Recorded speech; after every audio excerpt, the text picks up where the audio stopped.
Discovering that your wife of 20 years has betrayed you can be devastating, especially if it hits you without warning. Perhaps a little explanation is necessary. My wife, Jessica, and I met, courted, and married over 20 years ago. She was the only woman for me, a fact I recognized after our first date. Way back then, she was an attractive blonde with a shapely figure and long legs, and she still is. Standing at 5'6" in her bare feet, she was only a couple of inches shorter than me. To cut a long story short, within 18 months, she became my wife, Jess Fuller. Over the years, she has retained that attractiveness and figure despite bearing me 2 sons, now both off our hands and making their way in the world. I told you she had retained her great figure, and I wish the same could be said for myself. I had put on more than a few extra pounds, and my hair, always on the thin side, had started to get even thinner. I wasn't bald, but moving that way. Jess had complained occasionally that I was getting fat and encouraged me to take action to stop the slide, and I had responded and started to shed a few pounds through regular exercise and diet adjustments. There wasn't much I could do about my receding hairline, but at least I was trying to restore my appearance and hopefully my attractiveness to my wife. Our sex life was always gentle and loving, but lately I had sensed that she was less spontaneous in her response to my advances. I hoped that by making the effort, we could restore our love life to its previous levels. In our early years, we went at it like rabbits, but as the years slipped past, the frequency reduced as it does with most couples, but we both agreed that trading frequency and passion for care and tenderness more than compensated for that. I have read many stories on this website and others about the husband being the last to know his wife was seeking to supplement her sex life elsewhere, and the usual scenarios of how he discovered her betrayal. These range from the cliché, arriving home early and walking in on the act, to finding out from behavioral changes. You know the kind of thing, more attentiveness and eagerness to have sex outside the normal pattern, to mood changes or deprival of sex completely. In my case, none of the above fit the bill. No, in my situation, I watched it happen, and despite my best efforts, I could not prevent the outcome. It all started perfectly innocently. After our sons, Andrew and Peter, flew the nest, we found ourselves with time on our hands, and after a lot of discussion, decided to join our local amateur dramatic society. Jess had some experience of acting, having been a part of the AM dram scene in college. I had no experience of acting at all, but I was soon roped in, at first as a stagehand, and then invited to undertake several walk-on parts. Mostly, I had little to say or do, but when called upon, I responded, and to my surprise discovered that I was pretty good. I think it was mostly because I never fluffed my lines and was reliable. Our society mostly did comedies or farces, which were always well received by the audience. All that was a couple of years ago, and now Jess was taking second leads, and sometimes the lead in some of the productions. Leo Bertram, our regular director, asked for a meeting with Jess and I the night before a scheduled meeting to discuss our next production. After the usual preliminaries were completed, he turned to Jess first and said, "Jess, I want to do something a little more risque this time. It's going to be loosely based on The Graduate." I say, loosely because of the copyright laws. You must have seen the film, and Bancroft and Dustin Hoffman, older woman and younger man. There's an attraction and she seduces him, and so on. It's a story about attraction and seduction and the impact it has on everyone involved. Our version is not as dark as the film. I want to introduce some humor at the appropriate moment, but the ending will be a tragedy, and I want you, Jess, for the lead. Turning to me, he said, "Tom, I want you for the role as her husband." As I said, this is going to be more risque than anything we have done before, and I have to ask if you are prepared to accept Jess getting kissed and fondled by a much younger man? Fondled? I exclaimed. Just what exactly are we talking about here? You'll need to explain this in more detail before we agree to anything. Of course, I'll explain it all to you both. But rest assured, the sex will only be simulated. There will be kissing. We need to demonstrate that the leading lady is attracted to the young man and that it develops into a sexual relationship. I decided he was trying it on to see just how far I would permit this to go. "So, you want me to allow some young Lothario to seduce my wife in front of an audience and then—" "No," he interrupted. "It's a play. That's all. Yes, it will stretch both you and Jess's acting abilities to the full. I have copies of the script with me, and all I'm asking is that you read them tonight and let me know tomorrow if you are prepared to give it a go. Where are you going to get to play my would-be lover?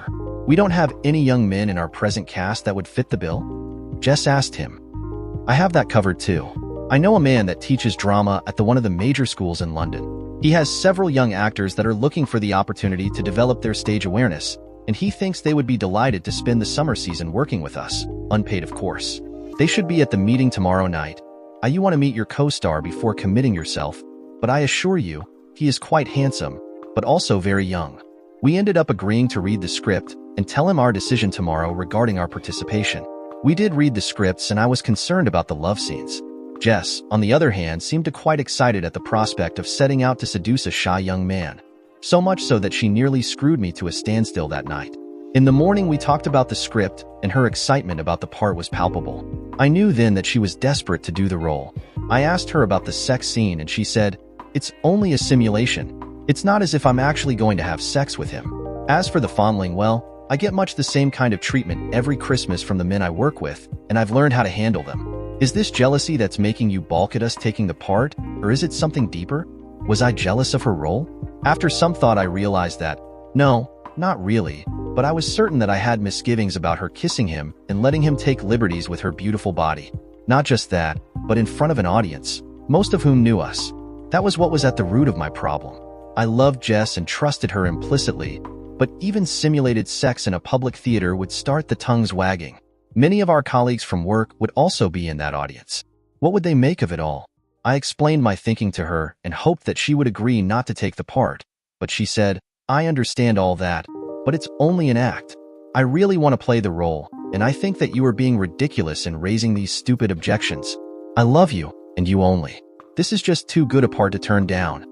Seeing that she was so determined and that further procrastination was not going to sway her, I said, "Okay, do the bloody role, but for the record, I'm telling you now, I'm not happy about it." I noted that she could hardly keep the smile from her lips as she asked, "You have nothing to worry about. You're my man and this play is just for fun.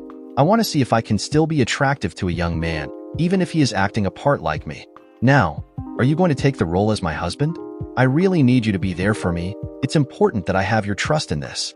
I thought about and decided that this was one of those occasions that I would be wise to accede to her request, so I nodded my agreement. She came to me and gave me a hug and gave me a promise that I would get my reward after the meeting tonight. The meeting that night was predictable and short. Many of our regular actors were miffed because this play had only 3 main characters: me as the cuck husband, Jessica as the vamp wife and lead, Jerry, her toy boy, and would-be conquest. The remaining parts were of a walk-on nature and no real importance to the story. Sonia and Jason, the other 2 young actors, had small parts to play as well. Jess and Jerry seemed to hit it off right away, and as the rest of us discussed the rehearsal program, they sat quietly together exchanging ideas about how to present their affair on stage. Or at least I thought that was what they were doing. In an effort to appease some of the more vocal objectors, Leo asked for volunteers to understudy me and Jess. Mary Adams and Alan Ward took those roles and rehearsals planned. We had 2 weeks to the dress rehearsal, and then the play would run for 3 nights, Thursday through Saturday. Our experience gained from previous productions led us to believe that 3 nights was all that the local community would support, hence the short run. Before the meeting broke up, Jason asked if anyone would like a lodger, as the 3 young student actors needed a place to stay while in town. He was also looking for folk to feed them their dinner each evening. Jess started to put her hand up, but a quick squeeze on her arm from me stopped that. I whispered to her, "It's enough that you have to try and seduce Gerald and pretend to have sex with him without inviting him into our home as well. If I was the jealous type, I might think you really do fancy him, and I don't intend to provide him with even more opportunities to do just that. So, just stick to your role and remember who you will be going home with each night." She retorted with a thinly disguised anger as she almost snarled, "You're jealous already, and we haven't even started. What are you going to be like when I start kissing him? Maybe we should think again." "No, I apologize, and you're right. I'm getting jealous without any cause to be. I really want you to do this role, but I don't mind if we feed them occasionally while they are in town. But I want you all to myself in our own home. I had enough of sharing you when our sons were at home. I know it's selfish of me, but I love you and want to spend as much time as possible with you." Jess seemed to like that answer, as she squeezed my thigh and said, "I'll convince you later that I love you too. Please, no more comments about Jerry. I need him to be ready for the play and free from any hassle from you. He's nervous enough as it is without you adding any more pressure to him." I promised to chill out and let them the space they wanted to rehearse and refine their roles. So it was that arrangements were made to accommodate and feed our guests. Jess and I were to host them to dinner them twice each week during their 2-week stay. The rehearsals were scheduled to begin the following week. Jess and I turned up for the rehearsals dressed as we usually did for these events, jeans and shirt. In Jess' case, she had a cashmere sweater on that emphasized her full figure and flat tummy. Leo ran through the basic outline of the plot. Act 1, the first scene, was to be set in a restaurant where Jessica, Jess, and Mary Adams were lunching. Gerald, Jerry, Jason, and Sonia were also dining, and Mary was to make the introductions as she was related to Gerald's father. After the introductions were made, they were to spend some minutes chatting before the youngsters took their leave. Jessica was to remark to Mary about how handsome Gerald was and comment about how she would be more than willing to let him do her if he showed any interest in her at all. Mary, an old friend and well aware of Jessica's lusty nature, would chatter on about her previous lovers to set the scene that she, Jessica, had a history and was more than willing to share her bed with young men if the opportunity arose. The second part of the scene was engineered to introduce my character to the audience and convey to them that I was totally ignorant of my wife's affairs. Act 2, the next scene, was the one where Jess was to flirt with Gerald and start his seduction. The scene was set on a balcony of a hotel where the rest of us were dining. Jessica and Gerald had gone outside, him to smoke and her to get some fresh air. This setting was where Jessica was to commence with her plan to seduce him. The dialogue was well crafted and witty in places, and I thought that a few laughs before the last scene change would probably be welcome. But before that, there was a final scene between them that would set the tongues wagging before the climax. This was to be their first deep kiss, and she was to slow the pace a little by delaying the action before agreeing to meet him again. Act 3, this act was a real doozy, and if the final scene from Act 2 hadn't got the audience's attention, then this one surely would. The dialogue would convey to the audience that their affair had now been running for some weeks, and lead to the finale where I was to discover their affair and confront them. After a quick talk-through, reading from the script, we broke up for the evening. I wanted to go straight home as we both had work in the morning, but Jess insisted we go to the pub for a quick drink and to be sociable to our new guests. I ordered up the first round and paid for it, and turned to speak with Jess, but she was deep in conversation with Jerry. I was going to interrupt them when Jason and Sonia collared me, and we started to chat about our respective pasts. I discovered that the three of them had met up at stage school and that Sonia and he were more than just fellow actors and were in fact living together. Jerry was their close friend, and I also discovered a bit of a lad with the ladies. It was Sonia who had inadvertently let that gem slip, and I watched her embarrassment as she realized what she had let slip. She was a good actress though, and she managed to wriggle out of her own predicament rather nicely, I thought. Rehearsal started in earnest the following night with the opening act. This was mostly introducing the players and setting the tone for the drama to follow. It was easy for me to watch from the wings as Jessica started her campaign by flirting with Gerald. The second night of the rehearsals was more difficult as in this act they got to kiss and I had to stand there and watch as my wife at first gave him some soft kisses on his lips, but by the end of the act kisses got wilder. At one point he made the first move to take their affair to the next level and tried to caress her over her sweater. This was in the script, and the actual contact was to be on the blind side from the audience. I thought that she handled it very well by moving his hands firmly down to her sides. I thought I handled it very well too. Acting a part was one thing, and one can lose oneself in the character, but standing in the wings, waiting for my cue to get on stage, watching my wife getting more and more into her role as a seductress was another experience altogether. I kept telling myself, it's only a play and she is acting out a part, but the kisses seemed to be getting longer, and the way they clung to each other, and it was getting very hard for me. There were benefits, of course. When we got home each night after the rehearsals, Jess was on me as soon as we were in the door. She was insatiable and foreplay was out of the question. It was rutting. No other words adequately fit the bill. Afterwards, I tried to get her to talk about why she was so randy, and she said, "Tom, come on. Honestly, you can be so stupid at times. You must know why." Good God. I spend half the night kissing and getting close to another man, and yes, he is slowly getting to me. You needn't worry though. After all, you're the one reaping the benefit, not him. Make the most of this opportunity because once the play is over, likely as not, we'll be back to the same old twice-a-week routine. Why do we need to revert to the same old as you so nicely put it? Maybe we should use this as a chance to inject some new passion into our lives. I retorted. It could certainly do with an injection of something. The last few nights have been marvelous, and I'm getting to really like the attention you've been giving me. So keep it up, so to speak. She replied with a smile. Now, on a more serious note, she continued, tomorrow night, we move on to Act 3 rehearsals and the big bedroom scene climax, bed and all. Are you sure you will be able to handle that? To be honest, I'm not too sure. You will be in bed with your young lover and simulating having sex with him, then I come in and confront you. There may not be too much acting involved from my standpoint. How about you? You've already as much as admitted that he turns you on just kissing and holding you. Are you going to be able to keep it at a simulation level? Good question. I think that having you there, and with your impeccable sense of stage timing, You will dampen his ardor somewhat too easily. The Act 3 rehearsals was tough for me. I stood in the wings as they ran through their lines and then took her to the bed. They were still fully dressed and had some problems keeping the duvet from slipping off them. That would need to be fixed, and with the assistance of some Velcro applied to the strategic points, they managed to get through the sex scene with a lot of giggling and innuendos flying around. When they were reaching towards their climax, it was my cue to stride on stage and confront them. The pair broke apart with creditable screams of dismay at having been caught, clutching the duvet to their chests in an effort to hide their modesty. At this point, I pulled out the gun and pointed it at Gerald's chest, but held my fire. This was to be my biggest moment, and I wanted to stretch it out a bit. On seeing my hesitation, Jessica started to plead with me not to do anything rash. She vowed that she still loved me and this was only a fling. She tried to assure me that this was the first and only time she had cheated on me and begged me to let him go. I rebutted that assertion and asked her why she needed to take a lover, if she was so in love with me, but before she could answer and right on cue, Gerald interrupted and said sneeringly, "Because you can't give her what she needs anymore. You are old, fat, and balding. What makes you think that you hold any attraction for her? And I'll tell you something else, you don't cut at bed with her anymore. That's why she turned to me. I can sure make her jump, don't I, honey?" This was my big moment as I turned the gun on him once more and fired twice into his chest. Jessica went down and cradled him in her arms crying, and before I could change my mind, I put 2 bullets into her as well.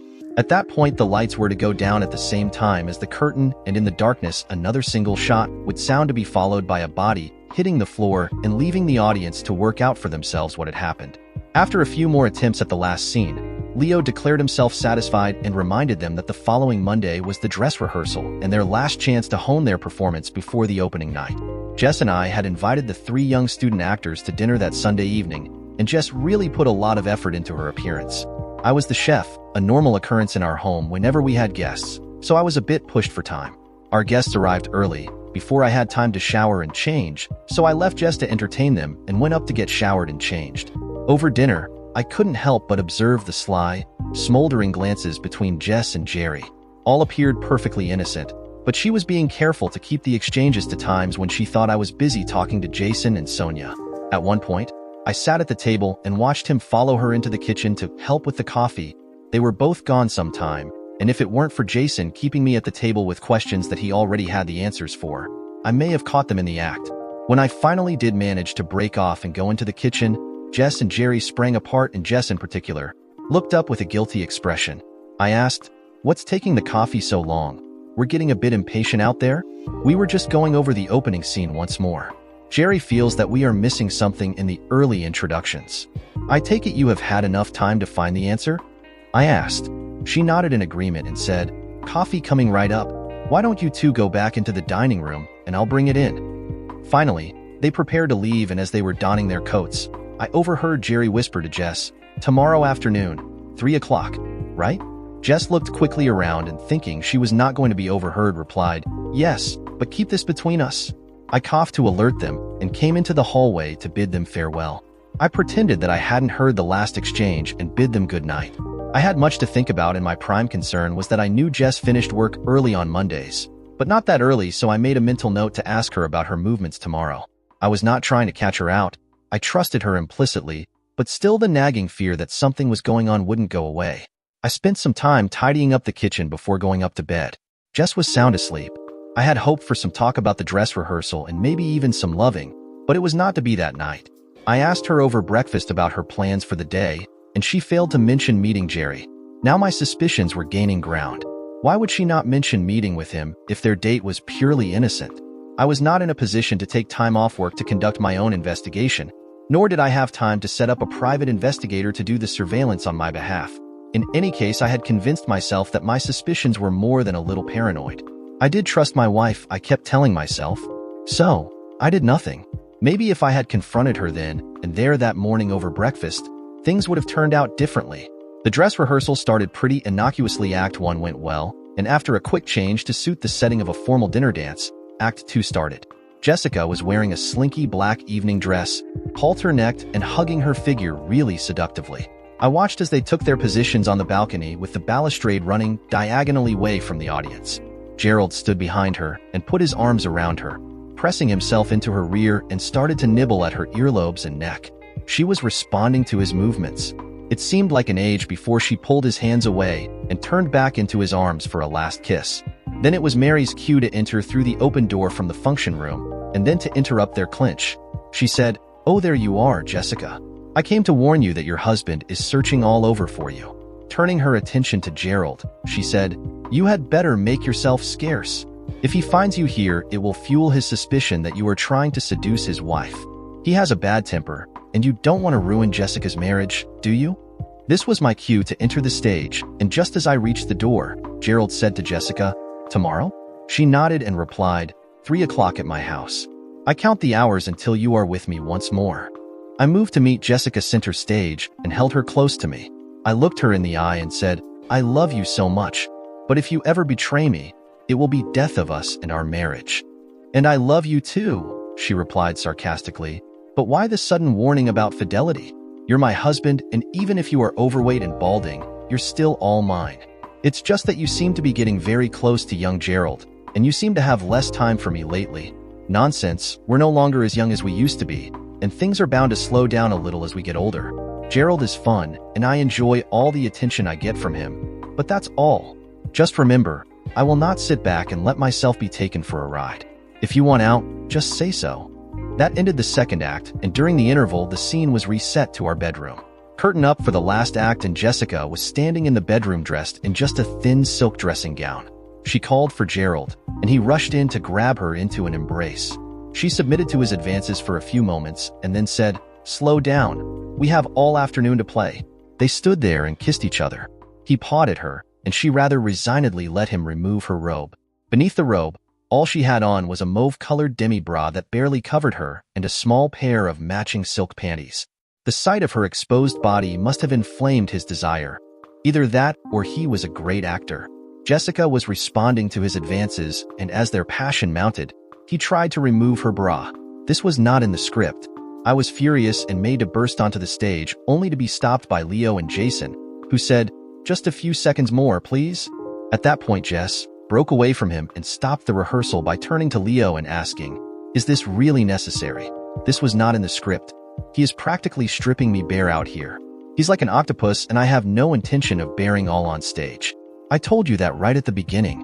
Leo put his arm around her and taking her to one side said, "You're right. He has gone too far and I will have a word. But this is the most important scene.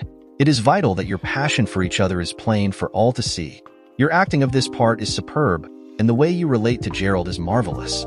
The audience will be able to feel the emotion that you bring to the role. The conflict between faithfulness and desire is critical, and they will appreciate and empathize with your torment. Please try it just once more." I walked over and asked them both, "Are you happy with what's happening here?" Leo nodded and waffled on about the need to demonstrate her conflict, and I had to tell him to piss off. I wanted to hear what Jess had to say. I appreciate what Leo is saying, but if I hadn't stopped him, he would have had me stripped off in front of everybody. I'm okay to continue, but are you all right with how this is panning out? No, I'm not happy at all. What man in his right mind would permit his wife to be seduced right in front of his eyes? I know you have your heart set on this role, and if it wasn't for that, I would stop right now. She smiled at me and said, "Look, for the last time, he's not going to seduce me. I'll make it up to you tonight." The one benefit of this whole play is that we are closer now than we have been in months. I returned to my position off stage, and they resumed the rehearsal. They must have gone over it 3 times before Leo was happy, and they finally reached the point where she slipped into bed beneath the duvet. "Why don't you get undressed and join me?" she said with a look of pure lust on her face. As I stood in the wings watching this, I felt really alone. I had never seen her act so well, if it was indeed acting. I tried to use the emotions that I was experiencing to help me deliver my lines in a few scant minutes' time.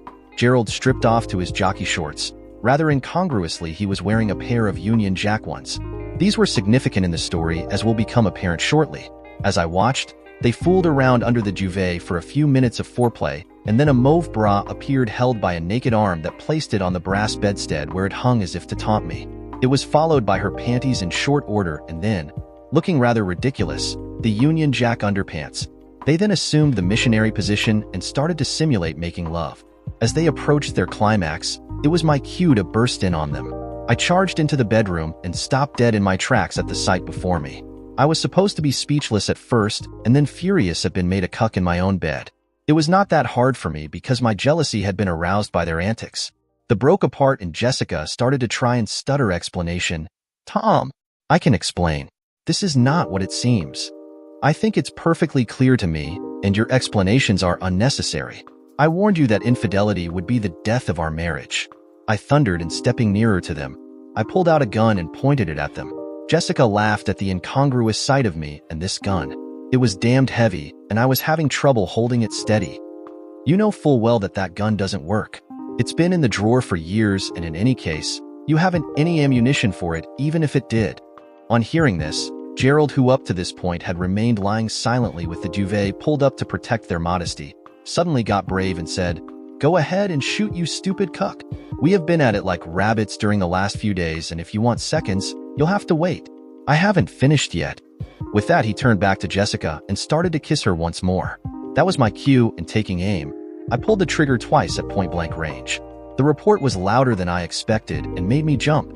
I have to admit his death scene was terrific, and he died theatrically before I turned the gun on Jessica and fired again. She also died gracefully, my name on her lips as she expired. The lights dimmed and the curtain fell, and I pulled the trigger once more before falling to the floor with a thump. By the time I got back to my feet, Jess had donned her robe and Leo had bounded onto the stage full of enthusiasm for the finale to his play. Jess and Jerry stood together with their arms around each other and clearly enjoying the moment, totally oblivious to everyone else. He grabbed her and kissed her, and I was shocked to notice she returned his kiss with a passion, pulling his head. It was also obvious he had an arousal, and she must have felt it as she broke off with a giggle. I was a bit nonplussed and didn't know what to think. My wife had just passionately kissed another man in front of me and the whole cast. Leo confirmed that the rehearsal is over and that tomorrow evening was our first night, as if any of us could forget it. I stomped off to get changed without a word to my wife or any of the rest of the cast and crew around. I was changed and waiting as Jess eventually appeared, followed closely by Jerry. I had agreed to ferry them back to their respective homes, and as I drove, I had to listen to their excited pee. We dropped them off, and as we completed our journey home, Jess said, "You're very quiet. What's up?" I was still confused and angry. Her question was enough to tip the balance. "I watched you tonight, not only during the rehearsal, but between scenes as well. Do you realize that you spent the entire time with Jerry? You never once made any attempt to spend some time with me. I watched as you pressed yourself into his arousal after the final curtain, and you're asking me what's wrong? But that was just me teasing him. It meant nothing to me. How many times do I need to tell you? You're my man and only you. You have a strange way of demonstrating that love, I must say. You were practically wrapped with him after the curtain fell." Jess wasted no time in responding to that. "I have not cheated on you with Jerry, so you can get that thought out of your head right now. It's just your jealous mind that's conjuring up this fantasy. I'm not prepared to continue this conversation tonight, and I think that it would be better all round if you sleep in the guest room tonight. Maybe a night alone will help you to come to terms with your jealous paranoia," she replied stonily. Needless to say, I didn't get any loving that night or the following night either. It was our opening night, and two of the principal cast members were barely speaking to each other.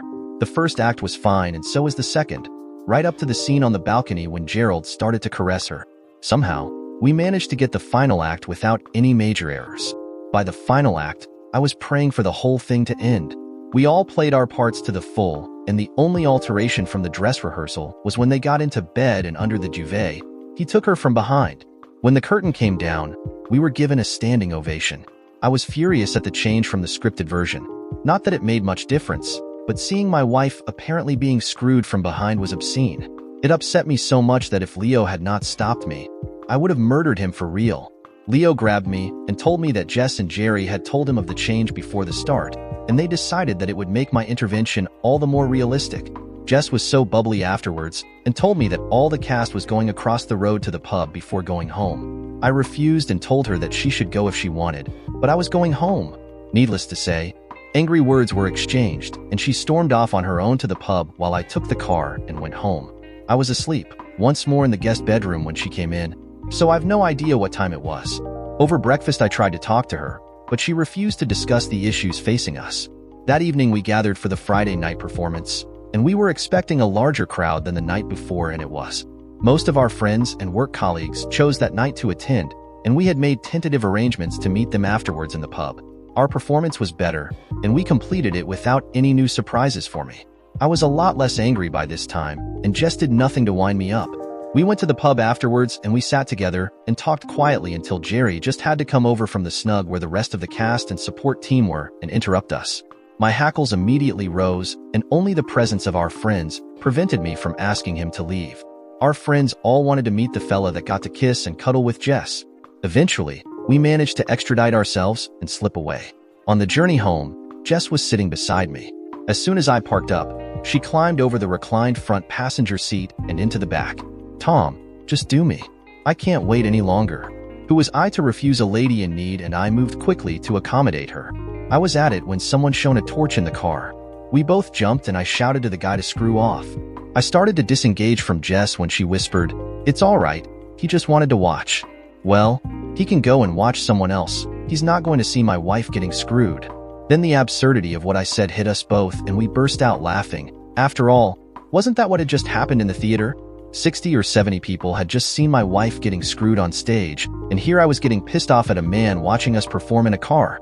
Just then, the light went out and I thought that the guy must have figured the show was over, and he did as I ordered.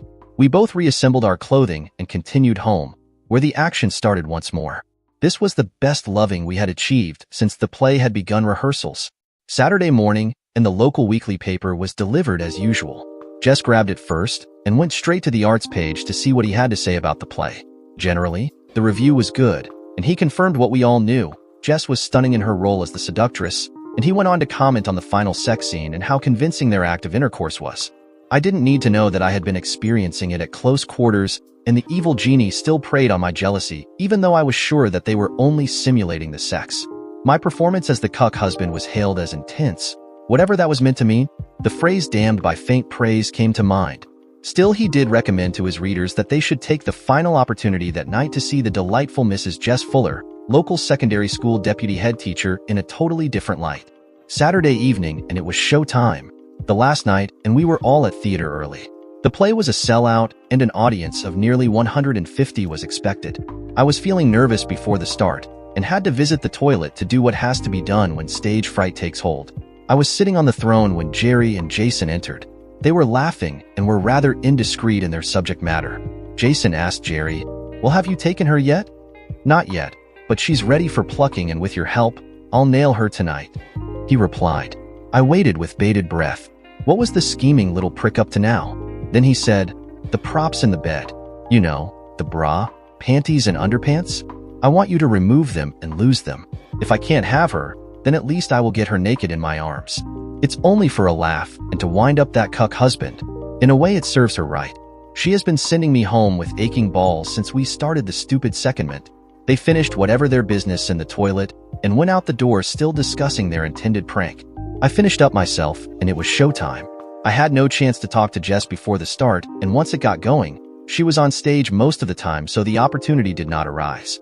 I mentioned their intended prank to Jason, but he was too preoccupied to pay me any attention. I had to try and prevent it and asked Alan Ward to make certain that the props were not removed, and he promised to see to it. I felt relieved that I had stopped their intended prank and was confident I had control of the situation. First act went very well, maybe because we were all well into our roles by now. Second act was also very good right up to the final scene, where I'm sure I heard Jess gasp when Gerald touched her a little too enthusiastically. She gave him such a look as the curtain came down that was hard to fathom. It was neither one of chastisement or of lust, but there was a definite message transmitted. It was the third and final act.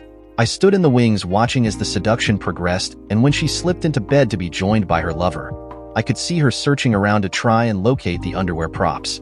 Next thing was the bra appeared and put on the bedstead as planned, but it was not her hand that completed the task, but his. His Union flag underpants soon followed, and after some twisting around under the duvet, her lacy panties followed. This all happened so fast that I didn't really register with me immediately, but it slowly dawned on me that this was their actual underwear. I looked across the stage to see Alan Ward holding up the missing underwear in his hand and smiling fit to burst. He must have been in on the prank from the start. I went to move on to the stage, but Leo prevented me with a hiss. "Don't ruin it now. Wait for your cue." I allowed myself to be restrained and watched as the two lovers got down to the nitty-gritty. Gerald maneuvered Jessica until she was astride him, and they started the dance of love. This was not in the script, but I had to acknowledge that it was a more effective move for her in the role of vamp. My cue came as the lovers were reaching their climax, and I have to say, they convinced me that they were not simulating the act this time. She was making that little keening sound that I knew so well as the indication that she was about to climax. I could wait no longer and burst onto the stage, just as they apparently reached their respective climaxes. They fell apart, and for a moment Jess's torso was exposed before she hastily grabbed the duvet and covered herself. I and everyone else in the wings could see that she was naked. She was as bare as the day she was born. I admit I lost it then and made to grab her by the throat. I have never been a violent man and had never thought that I could be driven to hit a woman, but she shrank away from me, still clutching the duvet to cover herself, screaming at me, "Tom, please listen. This is not what it appears. I can explain. Please let me at least try to explain. I don't think any explanations are necessary. I warned you what would happen if you betrayed our marriage." While all this was happening, Gerald lay there watching with a huge smile on his face, and he reached out to touch her shoulder. I remembered my lines and pulled out the gun and, pointing at him, pulled the trigger. It failed to fire. The expected bang didn't happen, so I tried again and again. Failed again. Gerald laughed and said, "Look, Jessica, just as you said, he fires blanks." At that point, I admitted, I was no longer acting. I threw the gun onto the bed and snarled, "You're not worth going to prison for." I then punched him in the face with all my strength behind the blow. I don't know what damage it did to him, but I felt something give in my right hand and was surprised at the lack of pain. Just the recognition that I had hit someone for the first time since my school days. I checked on Gerald to see he was no longer grinning, and there was some blood leaking from his mouth. He was trapped in the bed, and he couldn't get up without revealing his nakedness, and that thought brought me to my senses. I looked coldly at my wife and said, "Jess, I'll be back tomorrow for my things. On Monday, I will see a lawyer and start divorce proceedings. You have destroyed 20 years of marriage for a romp with this young stud. I hope you enjoyed it and that it was worth it. Have a nice life." I turned and started to make my exit off stage and was surprised when halfway to the wings, I heard the audience start to applaud. They thought I was just acting a part, but I wasn't. I had meant every word. I turned back to look at my wife for the last time and saw her reach for the gun as the curtain came down. The sound of a single shot boomed out. The stupid thing worked for her. The applause got even louder, but I wanted to get my hands seen too. The adrenaline that had fueled my rage had also dampened the pain, but it was now starting to hurt like hell.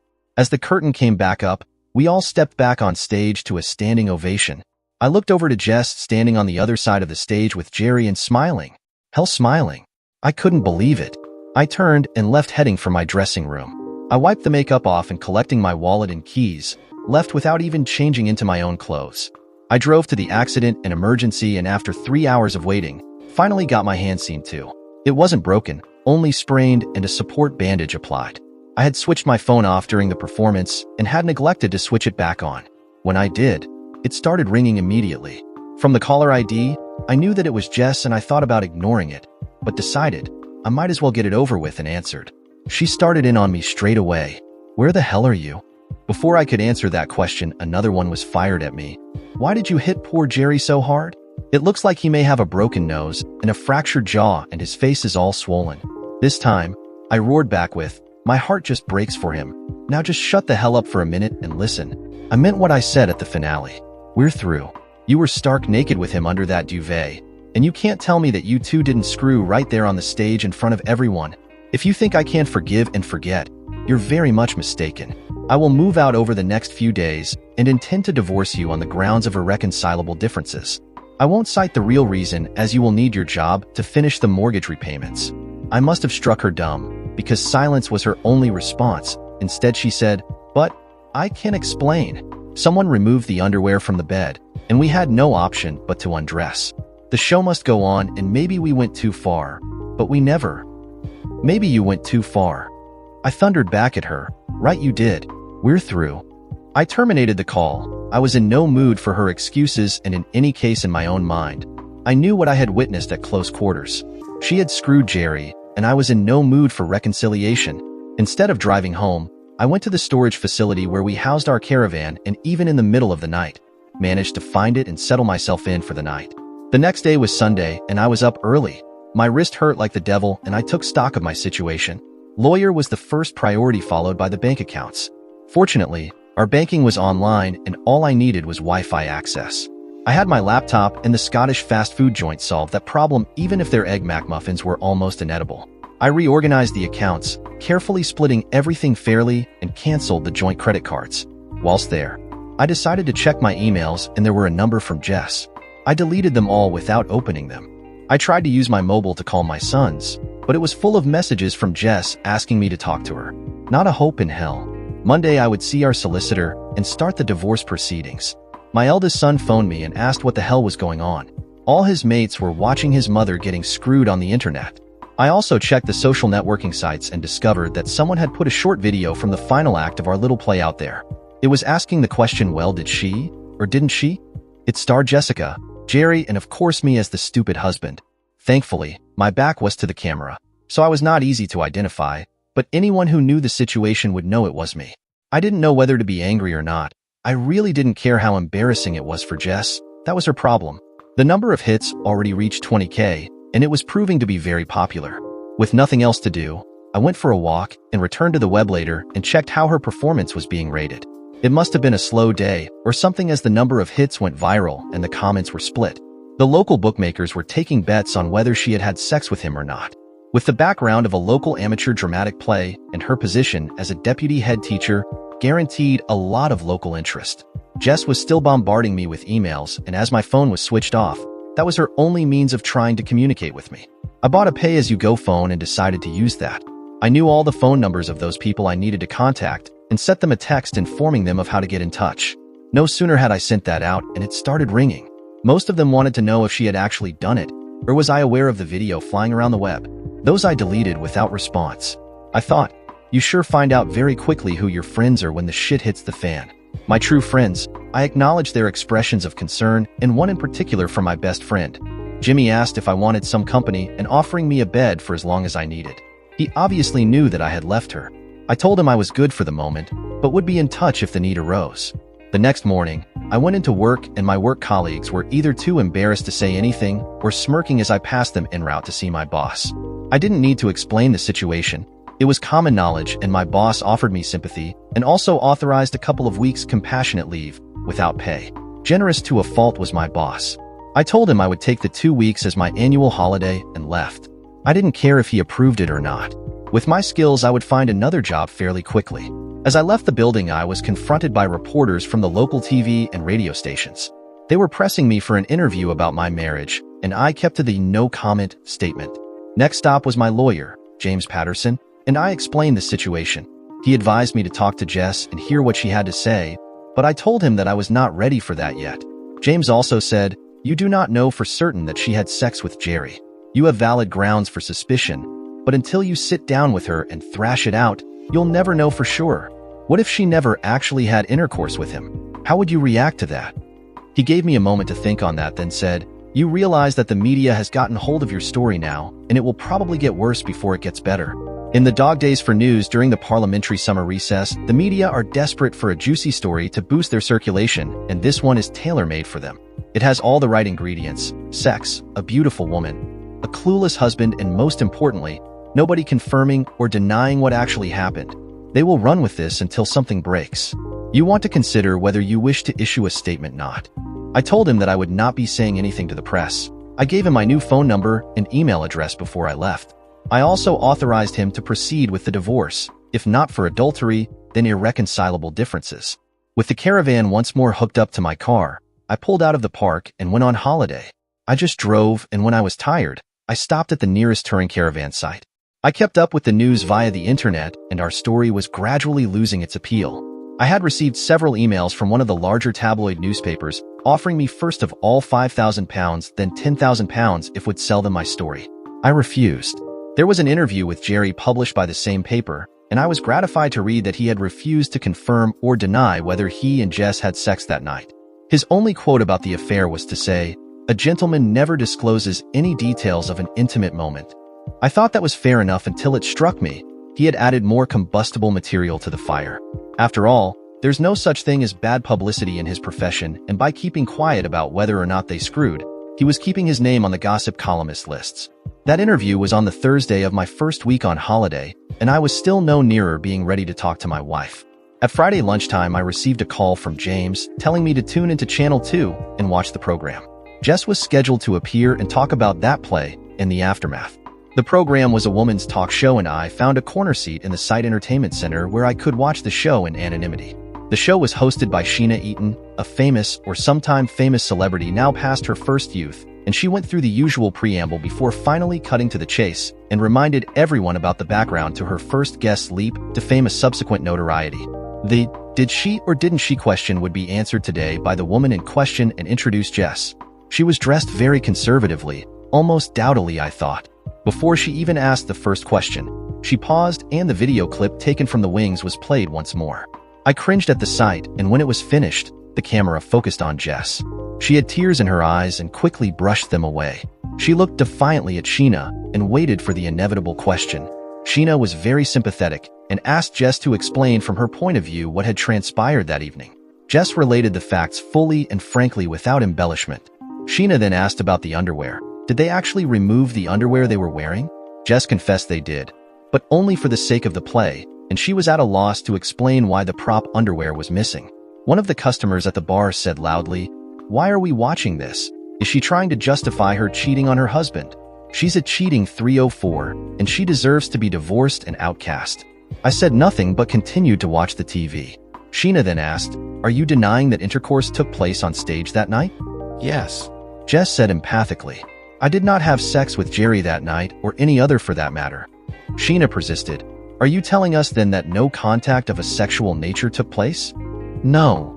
Jess replied, then continued, "In the context of the play, there was a lot of sexual contact, touching and kissing and so on.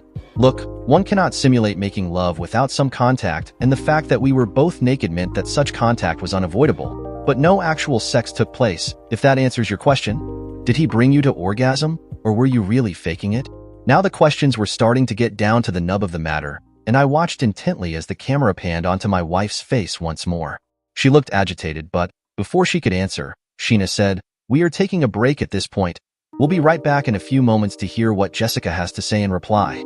The loudmouth at the bar was spouting off once more, and the barman had to tell him to put a sock in it, or he was going to throw him out. He looked over at me, and I watched the recognition dawn on him. He came over and said, "Damn man, I'm sorry about loudmouth, but he is in the midst of a pretty bad divorce action himself. You've got some hard decisions to make and soon, haven't you?"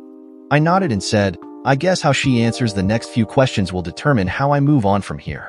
He left me as the show restarted after the commercial break, and I watched as how effortlessly Sheena restarted the conversation with Jess and reiterated her question. Jess must have had time to consider her response during the break, as she was more composed as she admitted that she had been close to orgasm during the scene, but she added, "I think I may have had some sort of peak towards the end, but even in the heat of action, some part of me was aware that my husband was standing there in the wings watching me, and that simple fact stymied my selfish desires." "What about Jerry? Did he climax? Or was it just an act as well?" Sheena demanded. Now that was a good question, and one that I wanted the answer to as well. Jess hung her head down and started to sob a little. Then, as if suddenly she came to a decision and lifted her head up, teary-eyed and looking right into the camera, said, "Yes, he did." She paused and, still looking directly at the camera, said, "I can see why my husband refuses to believe me, and I want to take this opportunity to plead with him to come home and talk with me. He is the love of my life, and I wish I had never persuaded him to do that play. I can't deny that I was attracted to Jerry. He is young, fit, and very handsome. You tell me what woman wouldn't be tempted, especially in a situation like I found myself in. But I want to stop all the speculation regarding this and plead with him to come home. If you're watching this, Tom, please don't give up on us without trying to fight for us and our marriage." The barman came over and stood beside me and said, "Well, did you get your answers?" When I simply nodded in response, he went on, "I have been married and divorced and can tell you this. If you divorce that woman, it will be the biggest mistake of your life. Do you have any idea just how hard it must have been for her to go on TV and face up to her mistakes? She's fighting for her marriage, and in the final analysis, she must love you very much to bare her soul in front of millions of people. Sure, she made mistakes, but so did you. You know better than I what opportunities, if any, you had to prevent what happened or nearly happened. She's right in one respect. It's make up your mind time, whether it's fight or flee, but I wouldn't wait too long. She's a fine-looking woman, and the hounds will be out sniffing around very soon." His insight matched my own, and the next morning I started for home. I dropped the van off at the storage park and drove home not knowing what to expect. I had my phone switched on, but in the 12 hours it took me to drive home, it never once rang. I thought about ringing to let her know that I was on my way home, but was too nervous to try. After her little speech on the TV show, I was fairly confident that she wanted to at least try and make our marriage work, but to my dismay, when I turned into our street, a strange car was parked on my drive. The house was in darkness and I didn't recognize the car parked there. So I immediately, for some reason I couldn't identify, decided to drive straight on and park round the corner. I walked back and stood under the tree opposite our front door. I waited quite a long time. It was after midnight and the car was still parked in my drive. I decided to move things along and pulled out me mobile and rang my home number. It took a few rings before a rather testy Jess answered. "Yes, this is Jess, and if you are a reporter, please go away. I have said all I'm going to say to the media." "Hi Jess, you said you wanted me to get in touch, so here I am. When would you like to get together and talk?" I responded. "Alan!" she practically screamed, so loud that he had to take the phone from his ear before she burst his eardrum. "Where are you? When can you get back here?" she asked rather anxiously, I thought. "I can be with you in 10 minutes, and I'm really looking forward to trying to sort out this mess." I replied with more than a little mischief in my voice. 10 minutes? I could hear the scramble taking place in the background and watched as the bedroom light suddenly illuminated the drive. "Alan, please, I'm half asleep here and not really in no fit state to talk about us right at this moment. Why don't you park up tonight and come over in the morning and we'll talk then? I'll be more receptive then than I am at the moment. I want the chance to tidy up and put my face on before we meet after this time apart. I want you to see me as if for the first time, so better you come over in the morning," she said pleadingly. "Oh no you don't. You don't get off that easily," I thought. I knew she was up to something. I still had this car that is parked here in my mind. A quick plan went through my mind. I made another call to a friend. After 10 minutes a van came and stopped in front of my house. "Hi, Linda.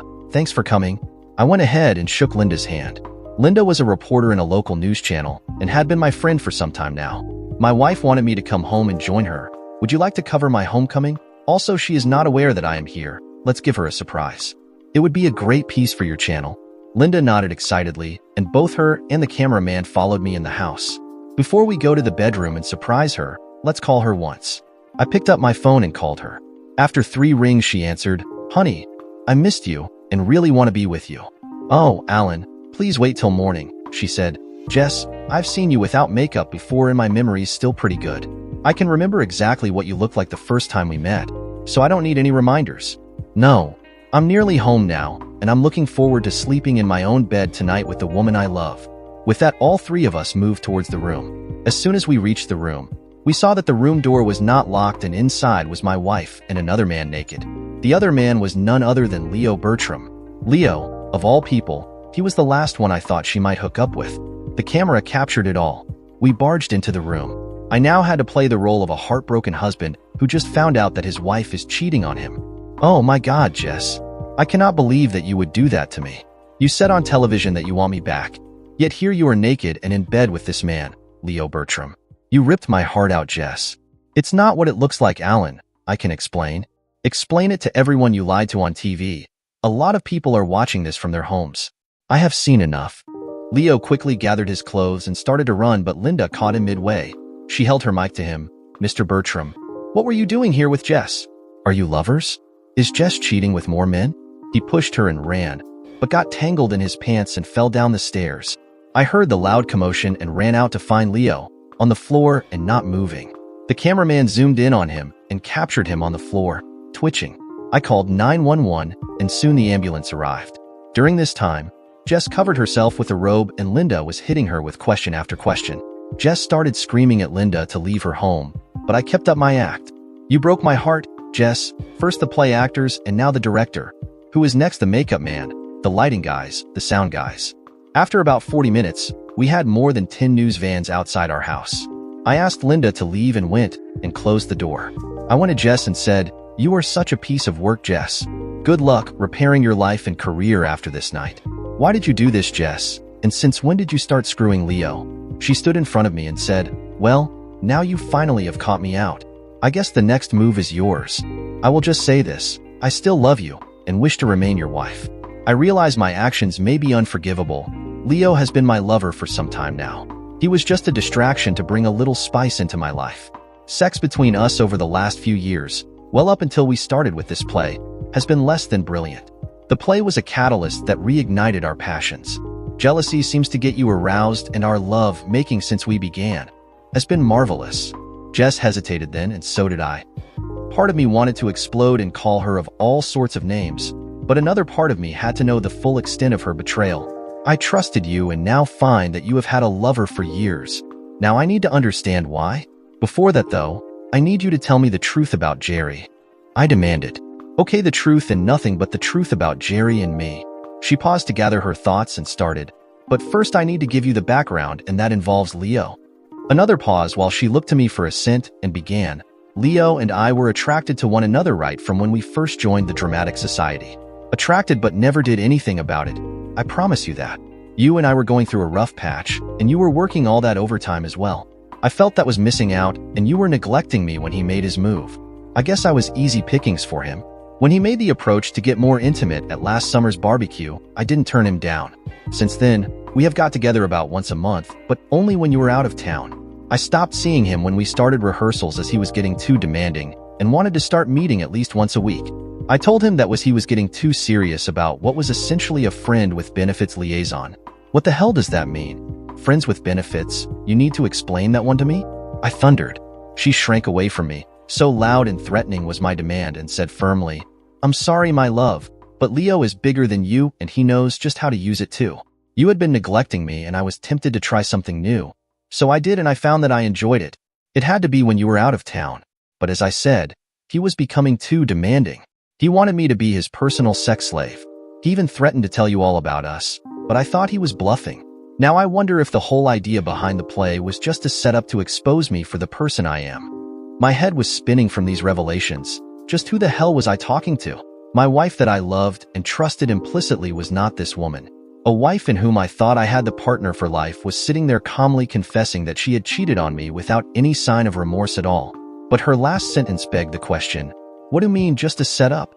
When I told Leo we were finished and that I didn't wish to continue seeing him, I wanted to try and get us back on track once more, and had decided that acting the woman was going to achieve anything, he was pretty angry. It was only a few days later that he came up with the idea for this play. Jess must have read the doubt in my eyes and continued quickly before I could interrupt. Think about it, Alan. I tell him it's over, and he dreams up a play that puts me in a situation that throws me into another man's arms. He knew that I am susceptible in certain situations and made sure that Jerry got to take more and more liberties with me as the rehearsals progressed. In reality, he set me up to cheat on you, and very publicly too. What possible motive would Leo have for pushing you at another man? I was very skeptical about her accusation. Surely, a lover rejected would want to try and win her back, not push her into another affair. He wants to humiliate you. He's insanely jealous of you. Can't you see? You're everything he's not. You're successful in business and have many friends in high places in town. You also have me. He resents your innate superiority to him and wants to strike back at what he sees as your life of privilege that he cannot ever hope to achieve. By publicly humiliating you and embarrassing me in front of our friends and family, he gets even with us both. She never gave me a second to digest that fact before she continued. Remember that dinner we had some weeks ago? You must remember it. It was the one where Leo, Jerry, Sonia, and Jason were all at our house that evening. You went into the kitchen to get another bottle of wine and re-entered the room just as Leo was saying fat, bald, and chicken. I recalled the night vividly because I had asked who they were talking about. Our three younger guests looked embarrassed at the conversation as they were shuffling around, and none of them wanted to meet my eyes. Leo said quickly, we were discussing that MP that was on the box earlier, expounding about this new proposed high-speed rail link. The Honorable George Jenkins MP. Well, he's the fat, bald person, and I was just about to say he must be too chicken to try and defend its construction. I remembered us all laughing at that because not only was our MP bald and fat, he was also a blowhard and seeking any opportunity to get in front of the cameras. I accepted the explanation at the time and ignored the rather sheepish laughter that accompanied Leo's explanation. I nodded that I remembered the night, and she continued, it wasn't George Jenkins he was talking about, it was you. Leo was trying to belittle you in front of his new protégés, something that he would not dare to do to your face. It was the only real advantage he had over you. He is younger, leaner, and more handsome, so he was using this to try and show them just how smart he was. I must confess, while you were out the room, he openly kissed me in front of them. I was furious with him, but he just casually dismissed me. The thing is that he had made his point to the three of them, and in the process revealed that I was his mistress. There didn't seem to be much for me to say in response to that. I reflected that before the rehearsals had actually really started, they all knew that my wife was a 304 and that I was a cuck. Did that change anything? Not really, I decided. But the incident did confirm that Jess had been lying to me for months, and she was not just putting out for Leo, but took an active part in belittling me in front of her lover. Her whole explanation was driving me mad. She had admitted to another affair that I had no inkling about, and the mere fact that I could sit there calmly and analyze my emotions surprised me. Maybe the realization hadn't sunk in, but I dismissed that straight away. She still had not confirmed whether she had screwed Jerry on stage or not. I knew she had cheated on me, and still, she had yet to confirm whether she did or did not screw Jerry on stage that last night. I needed her to answer that question before this conversation went any further. Jess, can you just answer the one question that I asked earlier? The one that you have avoided answering? Did you have sex with Jerry that night on stage? She looked down at her feet and refused to meet my eye. I had my answer then when she looked up at me and said, "When we go into bed and could no longer find the props, Jerry told me to just remove my remaining clothes." I tried to resist, but he had already started, so I did as he instructed. Yes, he did have sex with me, right there on stage, in front of your eyes and the entire audience. She paused for a moment, then said, "I truly regret embarrassing you like that, but some of it wasn't my fault." When I didn't respond, she whined, "If our props had been where they should have been, I would never have let him do me." Nevertheless, you did, and as if that betrayal wasn't enough, you now admit that you have had an ongoing affair over many months is the final straw. If I hadn't come home tonight to find you entertaining Leo in our bed, would you have confessed any of this at all? She had the good grace not to deny it and replied, "Honestly, no. I would never have confessed about Leo, and probably not about allowing Jerry to do me as well. I would have stuck to the story that I told on TV and denied everything. I know this sounds trite and hypocritical of me, but I now realize that I have destroyed our marriage. I had hoped that if I could convince you with the lies about Jerry, we could still hold our marriage together and move on. Maybe if our sex life had been as satisfying as it has been during the play, I would never have felt the attraction of Leo and cheated. Who knows? But Jess, what did you do to fix our sex life? Did you talk to me? No.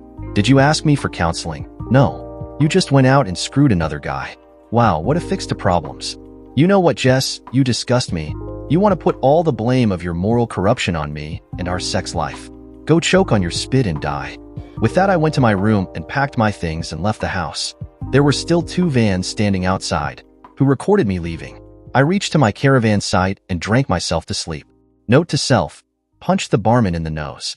The next morning, when I woke up, most of the news channels were covering my news. I also got to know that Leo had broken his spine and, as per the doctors, he has lost any sensation and movement below his waist. It may heal and it may not. As of now, it is uncertain. Now that is karma. I filed for divorce and had made sure that Linda was there to capture Jess's reaction when she receives the papers. My sons kept calling me to meet their mother and try to sort issues with her. I told them that I was sorting the issue and making sure that their mother is never a part of my life ever again. Will you let your future wives know that your mother was screwing on stage with another actor and later was caught cheating on your father on live camera? They had no answer to that question. I told them in no certain terms that I would accept that cheating woman near me, and if they force, that would be the last time that I speak to them. They both knew who the guilty party was and knew what would be a better course of action for them in the longer run. Over the next few years, they cut ties with their mother. I handed in my resignation at work, and they waived the mandatory 3 months notice period and allowed me to leave immediately. I had already split all our assets. She could have the house and remaining mortgage. I would take the caravan and call it quits. The money was never really a consideration. I had enough to tide me over and some job interviews in the pipeline. I was confident that I could find work somewhere fresh. The scandal of the play and the live news would eventually fade, and I could find someone new to love. A few days later, I heard from Jimmy that Jess had married Leo. The public outcry over her cheating was too much, and in order to paint me as the guilty party, they decided to get married. They now live in what used to be our family home. They deserve each other. I really hope Leo trips and falls over the stairs again. A few months later, Jerry was found dead in a motel room. His womanizing ways were not taken well by a specific Italian gentleman who happens to be associated with a family involved in export business. Some very shady exports, I must say. He tried to teach the woman some acting skills and tried to get frisky with her. Unlike my ex-wife, She was faithful to her husband and immediately complained him about his behavior. Rest was history. As per the news, he had a painful last moment. Deserved every second of it. That maggot. I recently started dating again, but I am not really ready for a long-term commitment. She is a makeup artist and an honest woman. We have been together for the last 6 months. I will give it another few months before I pop the question. Until then, life is good. Dear listeners, please share your thoughts in the comments section below and don't forget to like, share, and subscribe.